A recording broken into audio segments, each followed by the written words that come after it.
En Asturias tener xeito é tener salero, tener garbo, tener alegría. Para moverse por el mundo hay que tener xeito, entonces parecenos una idea muy guapa como un hombre relacionado al mundo del baile.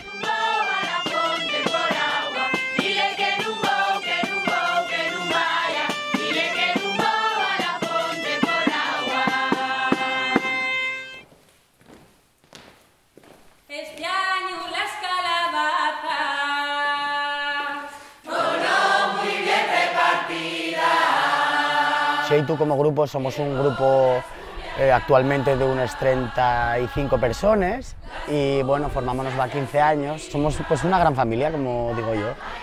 Tenemos una escuela con 3 niveles de baile, otra escuela de pandereta también. Y bueno, pues intentamos recrear y divulgar el folclore y la tradición de Asturias.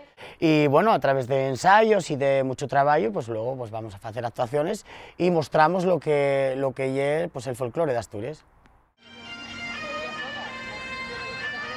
Además la indumentaria, vamos vestidos de asturianos porque también damos un poquitín de espectáculo, quiero decir, recreamos cómo se vestía en una época determinada o en varias épocas e intentamos dar ahí pues colorido y espectáculo a todo ese trabajo de recopilación y divulgación.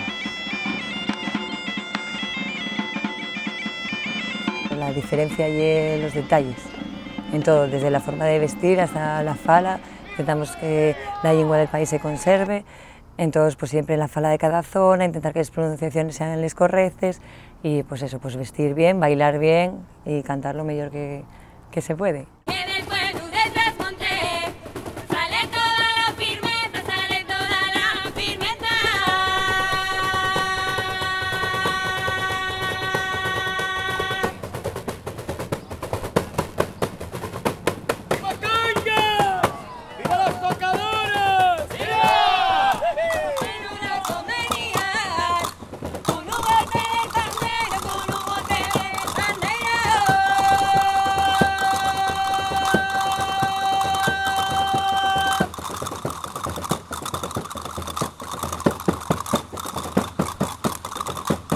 Siempre fuimos un grupo muy cantarín, aunque somos un grupo de baile, y así nos llamamos, pero prestamos mucho a cantar y pasamos la vida cantando.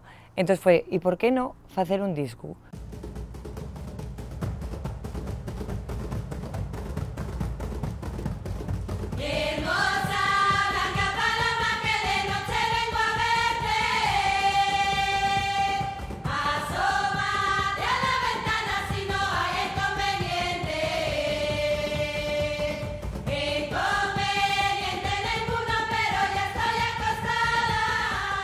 Queremos grabar un disco porque queremos celebrar los 15 años que lleva Xeitu divulgando la tradición, con 15 tracks, 15 temas que fueron muy importantes para nosotros, reflexionando pues, diferentes zonas geográficas, diferentes ritmos, con una canción asturiana, con rondas, cantares de siega, dances, un poquillín, un popurrí de lo que hay en Asturias en la tradición.